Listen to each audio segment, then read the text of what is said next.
האנטארקטיקה, היבשת הלבנה והקפואה. בקצה הגלובוס, 1,000 קילומטר מדרום אמריקה, 2,300 קילומטר מאוסטרליה ו-2,700 קילומטר מאפריקה, מוקפת ים ורוחות. בייחוד בצינור הצר הזה שנקרא מעבר דרייק, והים שנחשב לים הסוער בעולם. אז אנחנו, במקום לשוט, טסנו מפונטה ארנס שבצ'ילי לאי ליד אנטארקטיקה, ומשם שטנו בקצה של היבשת, הפנינסולה. אבל רוב הזמן היינו בים סגור, בין האיים, היבשת והקרח. התחלנו את הטיול בפונטה ארנס. לאחר שקיבלנו תדריך והסבר על מה שיקרה, הפחידו אותנו על גבי הטיסה, נפגשנו לארוחת ערב משותפת, כל 60 המטיילים. ובבוקר, המרנו בזמן, נחתנו יום שמש, 6 מעלות, מעט רוח, אנחנו באנטארקטיקה. נחתנו באי המלך ג'ורג' בבסיס צ'יליאני שנקרא פריי, שמשרת פה את כל תחנות המחקר בסביבה. אנחנו צריכים ללכת לאורך המסלול, שהוא עשוי מאפר. אנחנו צריכים להגיע לים, לעלות לזודיאקים ולאונייה. וזוהי אנטארקטיקה, קבלת הפנים. כמה פינגווינים מסוג צ'ינסטראפ. כמו בתדריך, מכניסים רגל, עוד רגל, מחליקים פנימה, ואנחנו שתים לאונייה.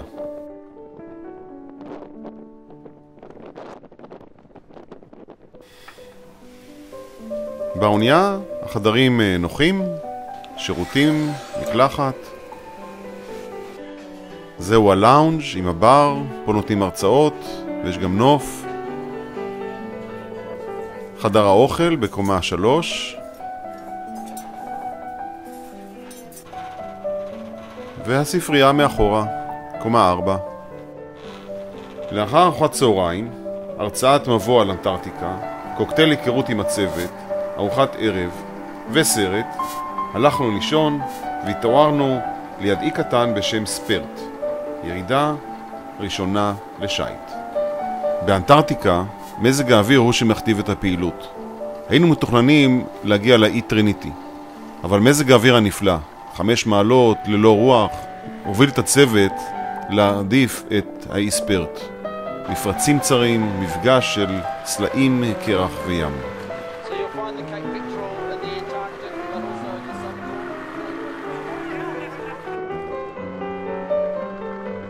הצוות מעולה, עם רמת ידע מדהימה. חלקם ממש חוקרים.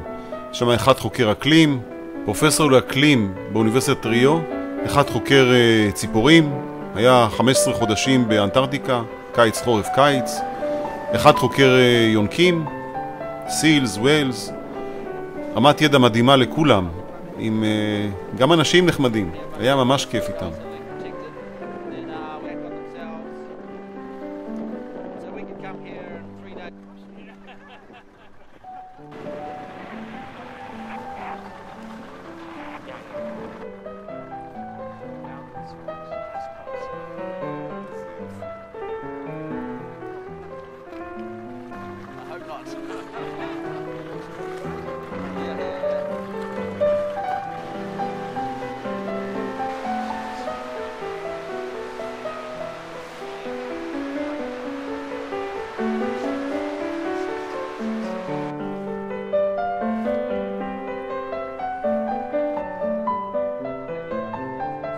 Which one? Last one. Go back.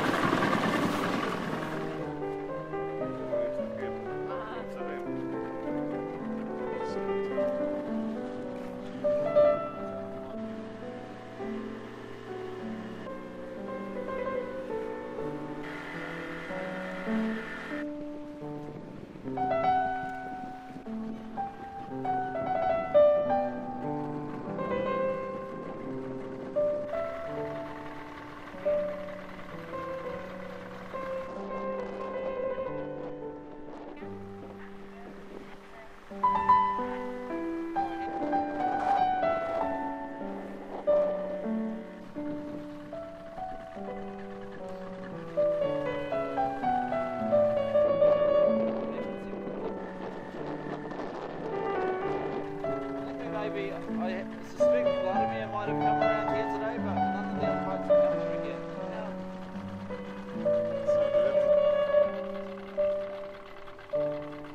Looks like we've crowded, they would have been flown here, coming on a high tide or something.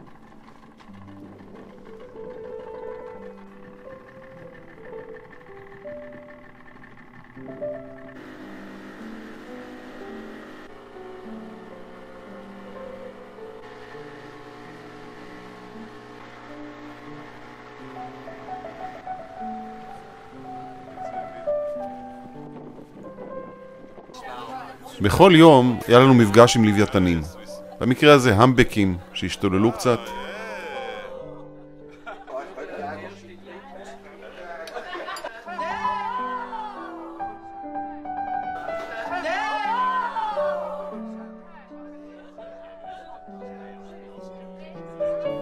לאחר הרצאה על כלבי ים הגענו לסלי הידרוגה, מושבה של פינגווינים וכלבי ים.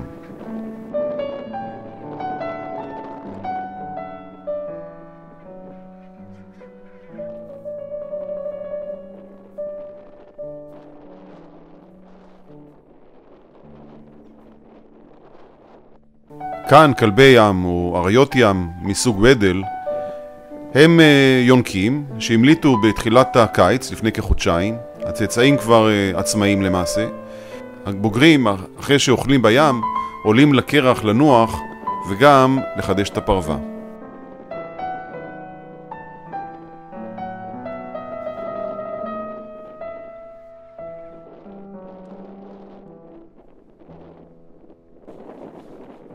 הציפורים האלה אוכלות את צואת כלבי הים.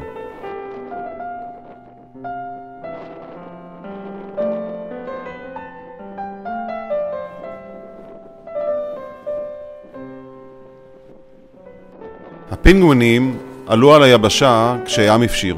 הם בנו קינים מאבנים, והנקבה הטילה 2 ביצים. הפינגווינים מתחלקים בדגירה על הביצים ואחר כך שמירה על האפרוחים, וכל 4-5 ימים מתחלפים. אחד הולך לאכול ואחד שומר.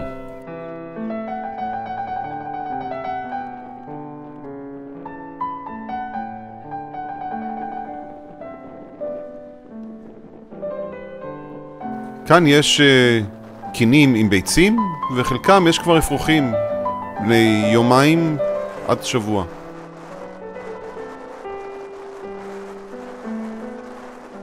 כשיש רוח, כל הפינגווינים נשכבים לאותו כיוון נגד הרוח כדי להגן על האפרוחים.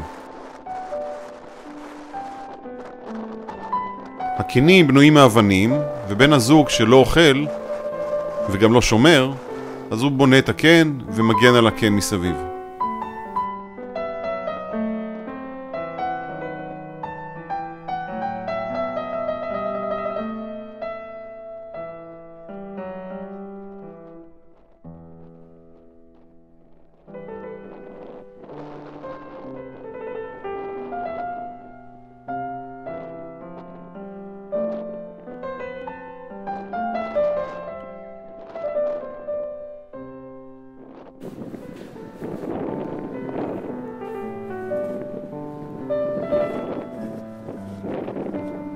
ואם זוכרים את הבוקר הנפלא שהיה לנו, עד עכשיו סופת שלג. אנחנו בסך הכל 30 קילומטר ו4 שעות אחרי השמש בבוקר. לאחר הרצאה נוספת ולילה, השכמה מוקדמת, אנחנו רוצים לחצות את תעלת למיר. הכוונה היא לחצות את המקום הצר הזה ולהגיע לאי בצד השני. העונה הזאת, אף אונייה עוד לא הצליחה לחצות אותו. יש שם קרח שעדיין לא הפשיר לגמרי. אנחנו ננסה לחצות. האונייה שלנו היא לא שוברת קרח, היא רק חסינה מקרח, אבל הקרח בו כבר שבור, ככה שהם חושבים שנוכל לעבור.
אבל באמצע יש קרחון, שהוא למעשה של מים מתוקים, שנפל מקרחון יבשתי, הגיע לאמצע וסוגר את המעבר. את זה אנחנו לא יכולים לעבור. אתה רוצה שאני אעשה עוד כמה וידאו? תסתכל לי פה, מה אתה זה? אני מסתכל.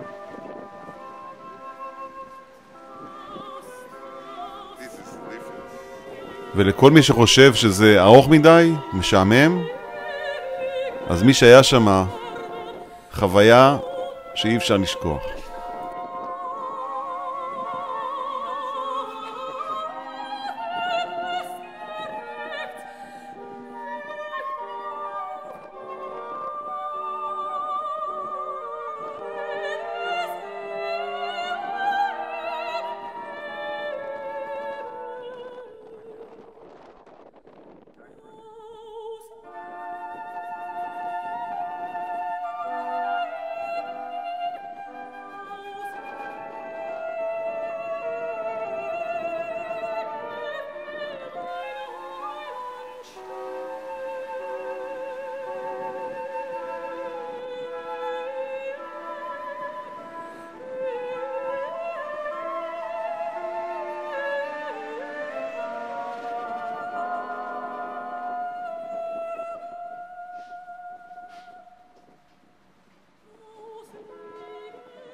אז אחרי שנסוגנו מבושת פנים עם תעלת למייר, אנחנו הולכים למפרץ דוריאן. שם יש תחנת מחקר שננטשה בשנות ה-50, שמשמשת כמוזיאון. בכלל, הכל פתוח באנטארקטיקה, אין דלתות, חלונות, נעילות, הכל פתוח. יש איזו עמותה שמתחזקת את הבתים הישנים, אנחנו נבקר אותם אחר כך בפורט לוקרוי.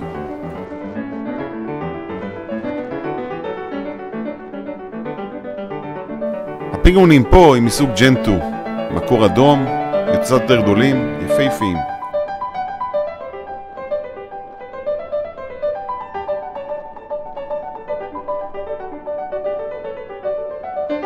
גם פה האפרוחים, הגזלים, הם בני 3-4 ימים.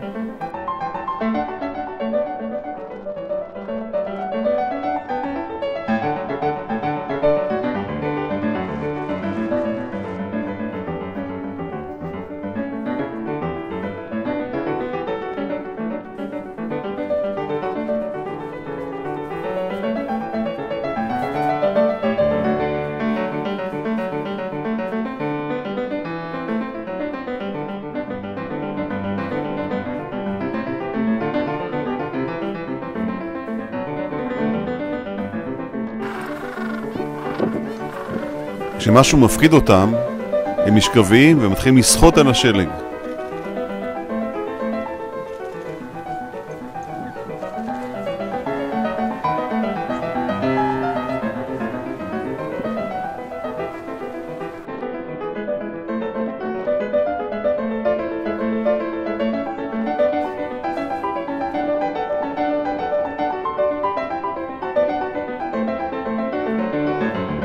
הירוק הזה, יש גם צהוב ואדום, זה עצות קטנות שיש בחוף, נוסיף קצת צבע.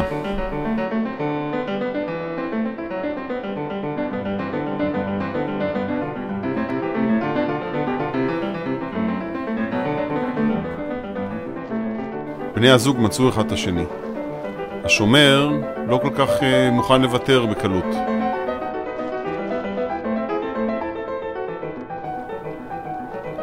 מתחלפים. זה לשעבר משגיח, מודאג.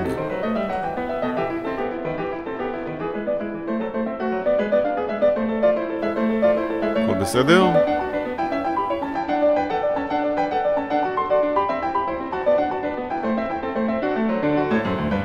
אוקיי, אפשר ללכת לאכול.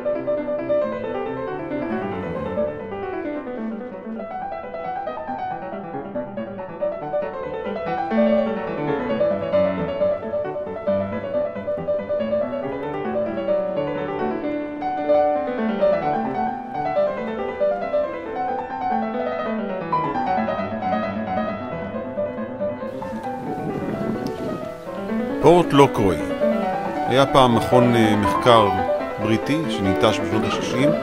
לפני כן זה היה מושבה של ציידי לוויתנים.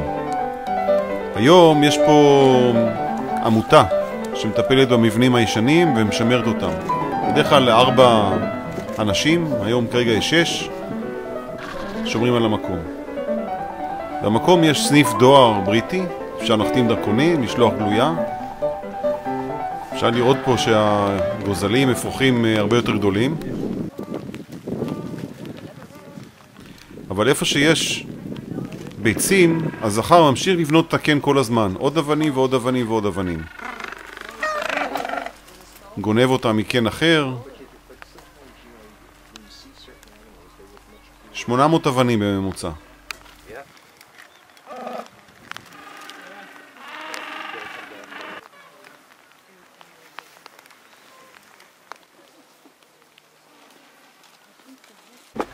עוברים לאי סמוך. שם יש את האזור הציד של ציידי הלוויתנים.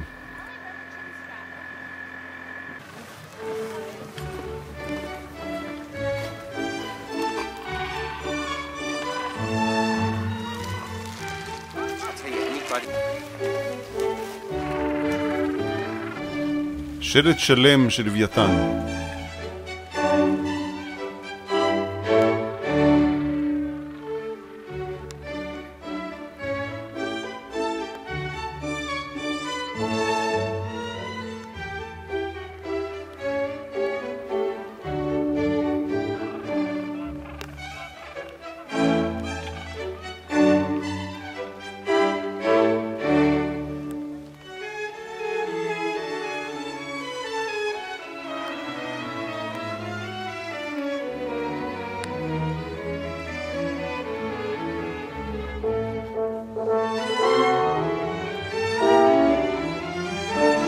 פורט לוקרוי הוא נמל טבעי כזה. מגיעות לפה יחטות. יש שם 3 יחטות, אחת מסקנדינביה, אחת מניו זילנד ואחת 3 חודשים שהגיעה מאיטליה. יחטה של 25 מטר. כאן יש גם קינים של ציפורים שגרים בשכנות לפינגווינים.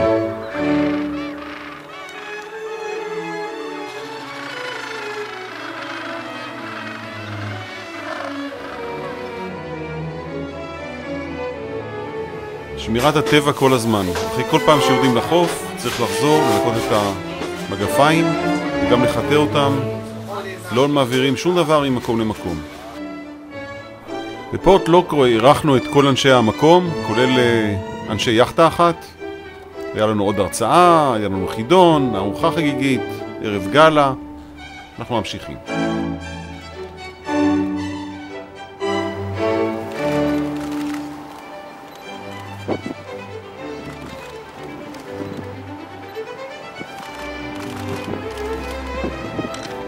הלוויתן עבר לצד השני, אז רצים מהלאונג' למעלה לחלק האחורי.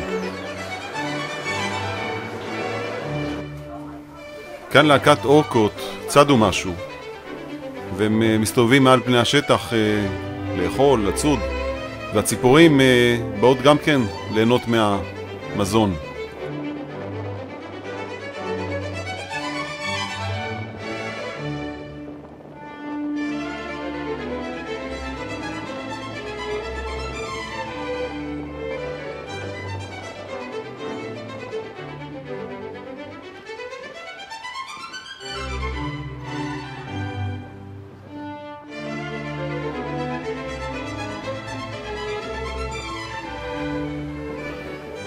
פרדייז ביי. אמור להיות פה ירידה לחוף ותצפית יפהפייה על המקום, רק שהמזג האוויר, עננים נמוכים, לא כל כך מתאפשר, אז אנחנו עושים רק שייט. את הירידה לחוף נעשה במקום אחר. פה גילינו כלב ים, אריה ים מסוג ליאופרד, כזה שאוכל פינגווינים.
ממשיכים לניקו הרבור, עוד נמל טבעי, שם אנחנו גם פעם ראשונה למעשה יורדים ליבשת עצמה.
כל ערב יש לנו קוקטייל עם הרצאה או סיכום היום, התוכנית למחר, תמיד לא מתבצעת, ואנחנו ממשיכים בשייט ל-Deception Island. למעשה כבר מתחילים לחזור חזרה.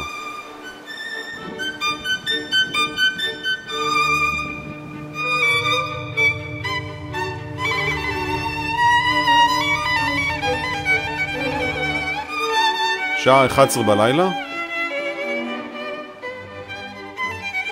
ושעה 4 לפנות בוקר, אחרי הזריחה. Deception Island זה אי שהוא מעשה לוע של הר געש. אנחנו רוצים להיכנס פה בפנים לתוך הלוע. הרוח פה עכשיו היא 45 קשר ויותר, משהו כמו כמעט 100 קילומטר לשעה.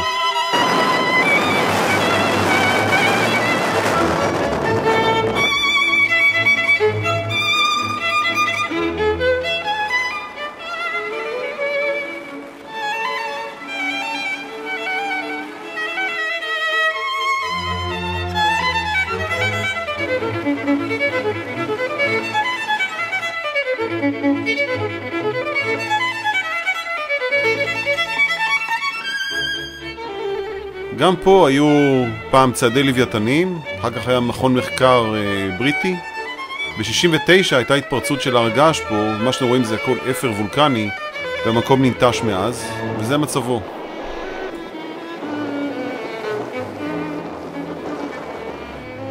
סירות הלוויתנים לשעבר שמשות היום כמקום קינים לציפורים.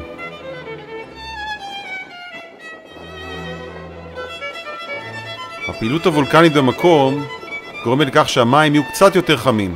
ברוב המקומות הטמפרטורה היא באזור ה-0 או מינוס 1 מעלה, פה הטמפרטורה היום 2 מעלות. אז עושים רחצה בים, מי שרוצה. להזכיר רק שהרוח היא 30 קשר, כמו 50 קילומטר לשעה ויותר. והטמפרטורה בחוץ 4 מעלות.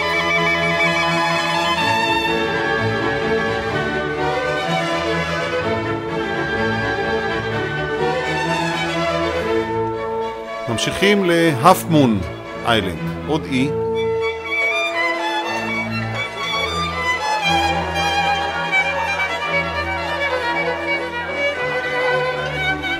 אם בבוקר היה לנו 45 קשר רוח עם עננים, יום נפלא הפך להיות.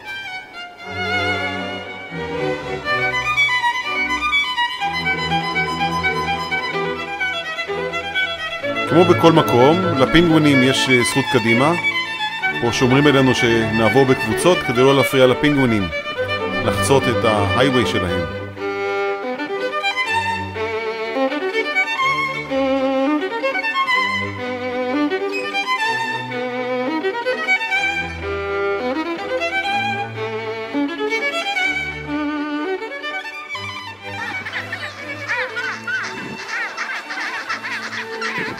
הפינגווינים מזהים אחד את השני לא באמצעות מראה, אלא באמצעות קולות. וכשהם קוראים אחד לשני, או שמחפשים כשהוא חזר מהאוכל, או שהוא רוצה שכבר יחליפו אותו, יש קריאות נוראיות. כל הזמן רעש נוראי, טוב שאתם לא מריחים את הריח גם. האפרוחים פה הם יותר גדולים, פה קצת יותר חם, אנחנו יותר צפונה, אז הגוזלים הם בערך בני שבועיים, חלקם כבר יצאו מהקן, הם מסתובבים סביב הקן. כמה שזה נראה מוזר, הם מאוד טריטוריאליים, אבל הטריטוריה שלהם קטנה, זה הקן ועוד 5 סנטימטר, אבל מי שחודר, אלימות.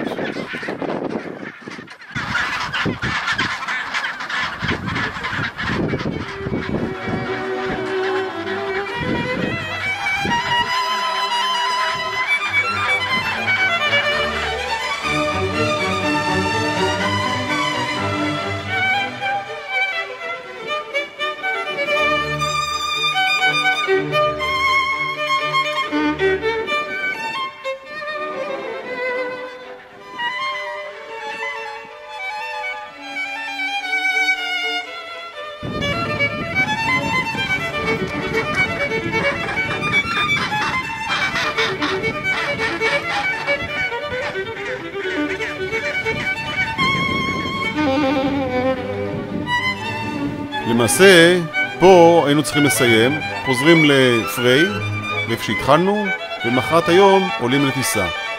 אבל בהמשך של אותו יום, רוח בהתחלה, אחר כך שמש, ועכשיו ערפל. מאחר ואין טיסה, אז הרווחנו עוד ירידה אחת לחוף. פה אנחנו ממש במקום הכי צפוני, אפשר לראות את האפרוחים, הם כמעט בגודל של ההורים, הם ירדו מלמעלה, מקצה ההר למטה, ותוך יום-יומיים הם יהיו במים ויתחילו לשחות.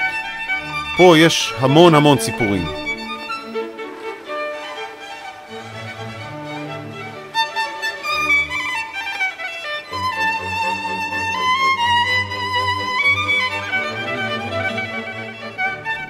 ופה פעם ראשונה נפגשים עם פינגווין מסוג אדלי. ראש שחור, קצת יותר קטן. האדלי, הג'נטו והצ'ינסטרפ, כולם יחד.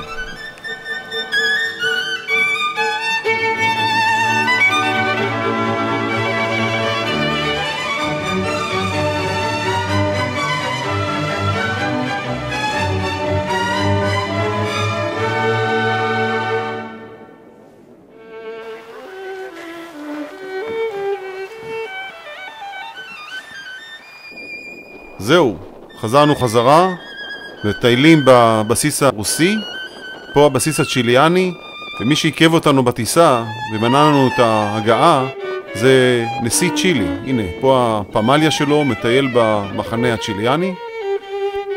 המטוס שלנו מגיע, מחיאות כפיים.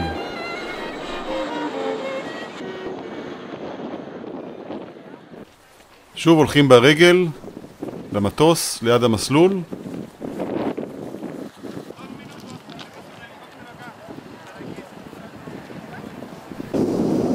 ועוזבים את אנטארקטיקה.